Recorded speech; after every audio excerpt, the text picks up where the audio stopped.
Marc, chapitre 7. Les pharisiens et quelques scribes venus de Jérusalem s'assemblèrent auprès de Jésus. Ils virent quelques-uns de ses disciples prendre leur repas avec des mains impures, c'est-à-dire non lavées. Or les pharisiens et tous les juifs ne mangent pas sans s'être lavés soigneusement les mains, conformément à la tradition des anciens. Et quand ils reviennent de la place publique, ils ne mangent qu'après s'être purifiés. Ou ils ont encore beaucoup d'autres observances traditionnelles, comme le lavage des coupes, des cruches et des vases d'airain. Et les pharisiens et les scribes lui demandèrent : « Pourquoi tes disciples ne suivent-ils pas la tradition des anciens, mais prennent-ils leur repas avec des mains impures ?» Jésus leur répondit : « Hypocrite, Ésaïe a bien prophétisé sur vous, ainsi qu'il est écrit : ce peuple m'honore des lèvres, et son cœur est éloigné de moi.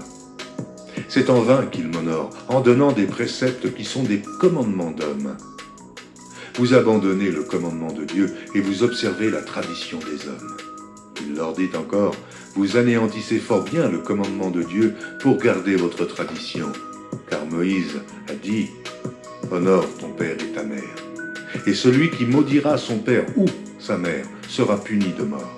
Mais vous dites : si un homme dit à son père ou à sa mère : ce dont j'aurais pu t'assister est corban, c'est-à-dire une offrande à Dieu, vous ne le laissez plus rien faire pour son père ou pour sa mère, annulant ainsi la parole de Dieu par votre tradition que vous avez établie, et vous faites beaucoup d'autres choses semblables. Ensuite, ayant de nouveau appelé la foule à lui, il lui dit : écoutez-moi tous et comprenez.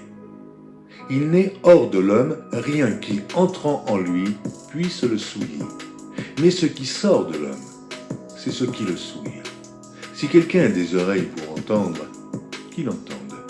Lorsqu'il fut entré dans la maison, loin de la foule, ses disciples l'interrogèrent sur cette parabole. Il leur dit : vous aussi, êtes-vous donc sans intelligence ? Ne comprenez-vous pas que rien de ce qui du dehors entre dans l'homme ne peut le souiller ? Car cela n'entre pas dans son cœur, mais dans son ventre, puis s'en va dans des lieux secrets, qui purifient tous les aliments.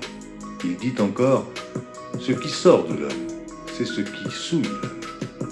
Car c'est du dedans, c'est du cœur des hommes que sortent les mauvaises pensées, les adultères, les impudicités, les meurtres, les vols, les cupidités, les méchancetés, la fraude, le dérèglement, le regard envieux, la calomnie, l'orgueil, la folie. Toutes ces choses sont mauvaises et sortent du dedans et souillent l'homme. Jésus étant parti de là, s'en alla dans le territoire de Tyr et de Sidon. Il entra dans une maison désirant que personne ne le sût, mais il ne put rester caché. Car une femme, dont la fille était possédée d'un esprit impur, entendit parler de Jésus et vint se jeter à ses pieds. Cette femme était grecque, syro-phénicienne d'origine. Elle le pria de chasser le démon hors de sa fille. Jésus lui dit : laisse d'abord les enfants se rassasier, car il n'est pas bien de prendre le pain des enfants et de le jeter aux petits chiens. Oui, Seigneur, lui répondit-elle, mais les petits chiens, sous la table, mangent les miettes des enfants. Alors il lui dit : à cause de cette parole, va, le démon est sorti de ta fille.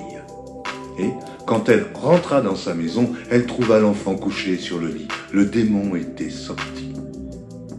Jésus quitta le territoire de Tyr et revint par Sidon, vers la mer de Galilée, en traversant le pays de la Décapole. On lui amena un sourd qui avait de la difficulté à parler, et on le pria de lui imposer les mains. Il le prit à part, loin de la foule, lui mit les doigts dans les oreilles et lui toucha la langue avec sa propre salive. Puis, levant les yeux au ciel, il soupira et dit : Ephata, c'est-à-dire ouvre-toi.